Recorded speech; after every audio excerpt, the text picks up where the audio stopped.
Welcome back to Shimpling Park Farm. What a spring it's been. A spring of two halves, I'd say. Some real lows and some real highs. We've had more rain in February we've ever had before, and more rain in October before Christmas than we've ever had before. So it's been testing. With Christmas and the New Year jollities out of the way, it's thinking time on the farming scene in January. There's the Oxford Farming Conference, where this year the government minister announced a 10% increase in farm payments for farming with environmentally beneficial methods. Across the road at the same time, the real Oxford Farming Conference, the upstart Radical Sun with a very different tone. And more knowledge sharing at the EA Sustain, a biannual environmental festival in Colchester. We even did a podcast for the Sustainable Food Trust, but for all the talking, the weather dominates everything we do. It's been a spring like I've never known before. I have to say I'm a very positive person. I love farming, but this winter and spring has been a year where you think, oh my goodness, why am I doing this? It's been incredibly testing. We just had rain after rain after rain. You just keep putting one foot in front of the other. So it's grain separating day today. So the beans and the wheat, which are grown together and harvested together in order to mitigate against risk. It's a good by-crop. 3 trailers here. They go into this machine, get shaken apart. One trailer ends up full of wheat. One trailer ends up full of beans. Pretty good winter job, actually.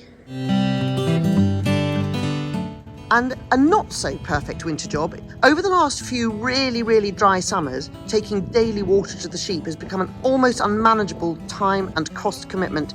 So we've decided to run a mains water pipe to almost all of the farm. While the rain just kept coming, we were lucky enough to be invited to visit some farms further afield.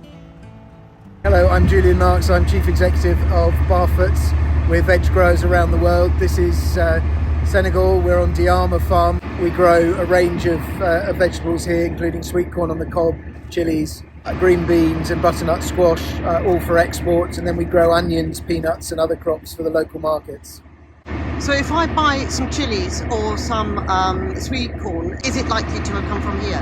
Highly likely that your sweet corn would have come from here. We're in a wonderful climatic position that's within easy sea freight routes into the UK, so 8 or 9 days into the UK, which makes it a really effective winter breadbasket, if you like, for the rest of for the rest of us in the UK who want to eat fresh produce through the winter. So hello, we are in northern Senegal on West Africa Farms, part of the G's group. My name is Robin Mann, and we are here. We are growing salad onions, radish, and beans. And we are working together with the local community who are also producing crops. As well as conventional, we grow some organics. The solutions that we find for organics help us to develop what we're doing in conventional.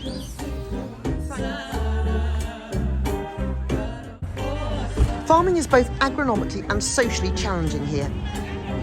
If we in the UK want to eat fresh veg all year round at a whim, then these are big, brave, risk-taking enterprises working out how to produce it for us alongside their Senegalese countrymen. And in doing so, they create employment and health services and some education. It is a fabulous country, Senegal, with strong and newly re-elected democratic roots and a really young, vibrant population, stuffed with the most amazing bird life and wonderful music. Anyway, time to get back to our own farm. We hosted a cluster meeting. They're planning a huge project to join up Suffolk's ancient woodlands, and they've been given some funding to run a big pilot. My name's Rob, I'm from Picture House Cinemas, and today we're facilitating a pop-up screening at Shimpling Park for the film 6 Inches of Soil. Shimpling Park Farm makes a great cinema. Look at this, it's made for it. It was built for a cinema, wasn't it? It was built in 1887 for a cinema. 6 Inches of Soil is a British film about younger, new farmers and their hopes to follow a less chemical and more sustainable farming future. I was losing confidence in what we were selling. They're discovering that this is a business entirely dependent on the weather and on people's willingness to buy food that they know the provenance of. It's had great reviews, and importantly, it has engaged with non-farmers, explaining who grows food and what it entails. And despite the constant rain, the Suffolk hounds came to the farm to have a trail ride. Hunting has been outlawed for some years, so the Suffolk hounds plan trails and they go out riding together as a fun way to exercise hounds and riders alike. We're just the Suffolk hounds now. Yeah, we've taken the fox out of it. Yep. We're just trail hunted.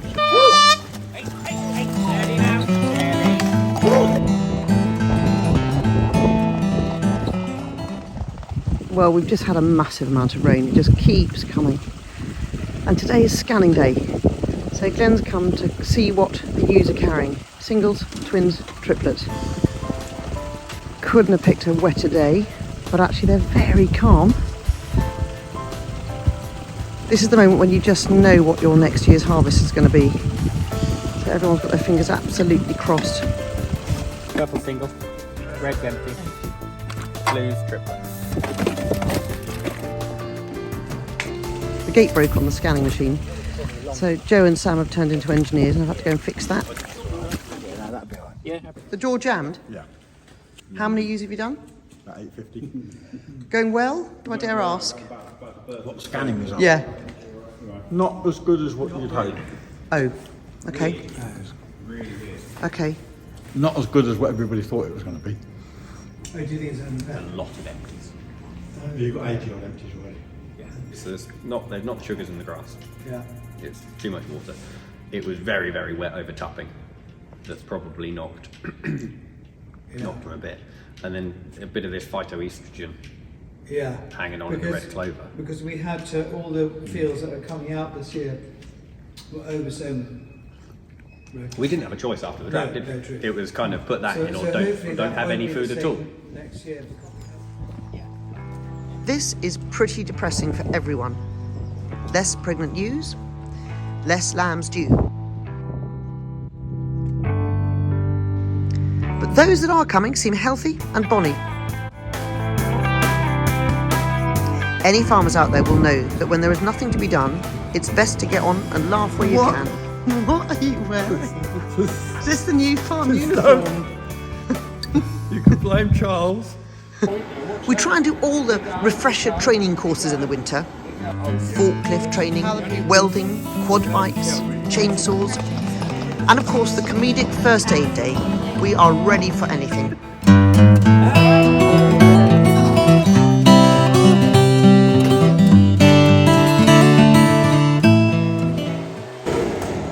What are you doing, Charles? Cleaning the grain store today. Slightly miserable job?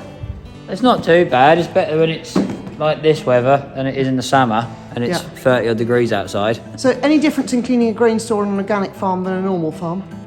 Yes, we don't spray the sheds after we've cleaned them. So on a normal conventional farm, you'll sort of hoover out and blow it all down like we're not doing this shed, but then you'll spray it and fumigate it afterwards, where this shed we don't. So we try and do an extra special clean, more to try and reduce the risk of bugs and beasties and all sorts spreading. While we've had a couple of surprise early lambs, we are testing a sample of the ewes. I'm Zoe. I'm one of the vets from Stowe Vets. And why are you taking blood? We've had some problems with fertility, so we're going to do some tests and see if we can find out what's going on. We're drilling down on our low scanning rate just in case there's anything we can do. But it may just be this very, very wet year is to blame. We held a practical agroforestry day with the Woodland Trust to share planning tips and our successes and failures. What is agroforestry and why is it any good? So it's mixing trees and crops in this case, or trees and livestock together in the same land parcels to improve productivity, bring better biodiversity, bring resilience, mix forestry and farming together and push the boundaries in terms of how we can manage land in a productive and climate resilient way. One of our major problems with our new trees is terrible deer damage. We've had to replant hundreds of trees, and our wonderful multidextrous team are putting some very mighty guards on. We're experimenting with mulching some of the trees with smelly sheep's wool to deter the deer, And I have come up with a slightly bizarre experiment. So this is an example of where the deer have just split the tree guard in order to try and nibble the tree, and they've nibbled it as it's come out the top. So I've asked my hairdresser, yes, it's true, I have one, to collect all the old hair sweepings, and I'm going to put them around the top of the cones because I can't believe a deer would like to nibble after that. I've got no idea whether this will work, but I'm happy to try anything. We'll see. Then there was a farm outing to Cambridge. We're running the Cambridge Marathon, and I'm running for Yana, which is a charity that looks after people's mental health. It's called Yana, stands for You Are Not Alone. So if you're finding things difficult, you can give them a ring, and you've got somebody who can talk to you, who's sort of used to talking to people from farming communities and rural communities. So very important charity support. Good luck.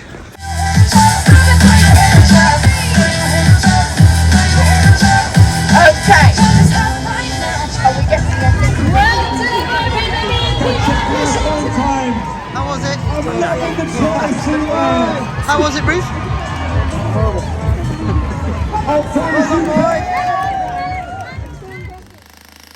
No time to rest. Having run the half marathon, Sam popped back to hang some new gates and improve the sheep sheds, ready for lambing. Then he and Joe, again in preparation for lambing, crutch the ewes. This is taking off the wool around their teats and their backsides to make lambing and feeding easier and cleaner. Then the sheep are moved to their lambing fields. However, the rain just keeps coming, so the whole farm is now sodden and it's rather difficult to get around. Everyone on the farm seems to be called Sam today. What are you doing here, Sam? Just laying this hedge along the edge of the orchard. So it's laid in like a south of England style. Right. So double brushed.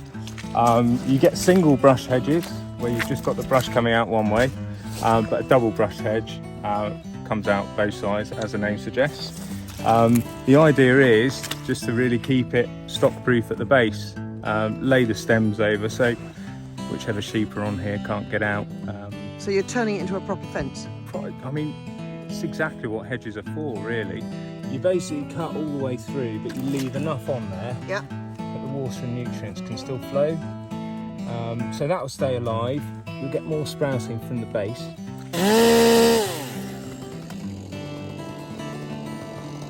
Then that lies down, as you say, lays the hedge. Yep.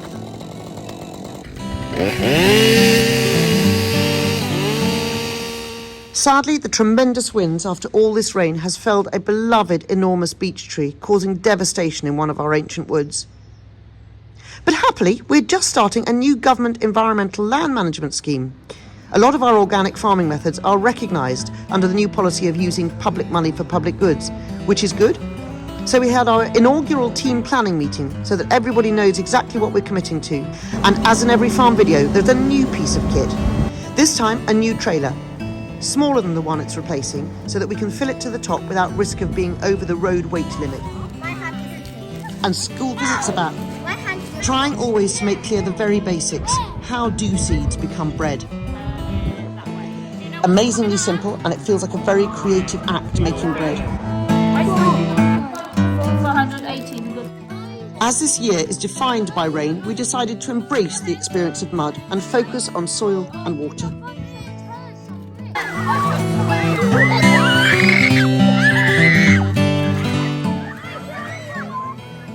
Everyone has been busy, but the massive frustration is not being able to get on the land.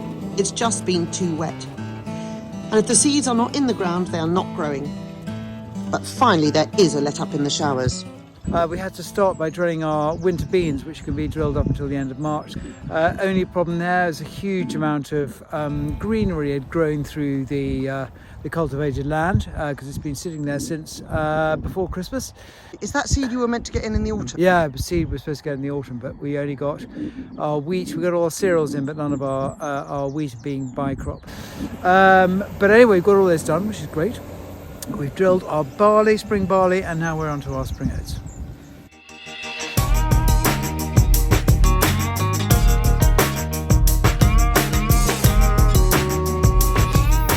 The juggle is that to prepare a seedbed fine enough to enable the seeds to grow, we have to do some shallow cultivations. With the ground so wet underneath, this has to dry a little, or haze. Only then can you get on it with the seed drill, otherwise it all gets clogged up. The cultivating is faster than the drill.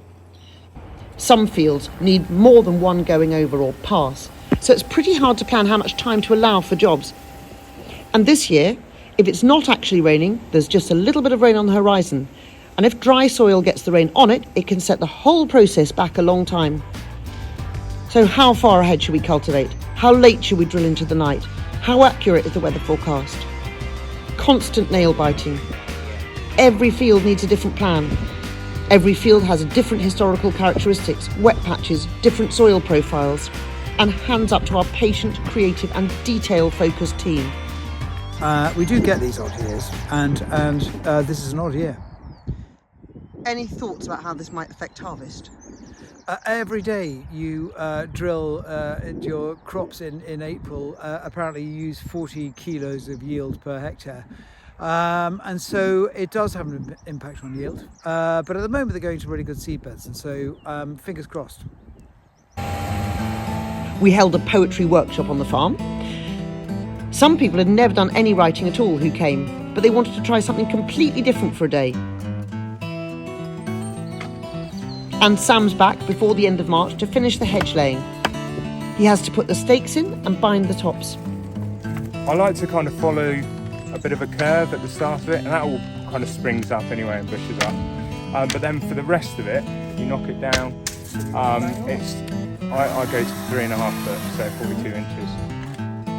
Well done. Well Perfect, done. thank you. After an early Easter, we leave this spring poised, ready for lambing. A few early ones have arrived, and we've got a few more days of planting to go. Thank you for joining us. If you fancy coming to any of our events, do have a look at our website and our What's On page, and we really look forward to seeing you again next time, when everything crossed, it should be Lamb Central. See you then.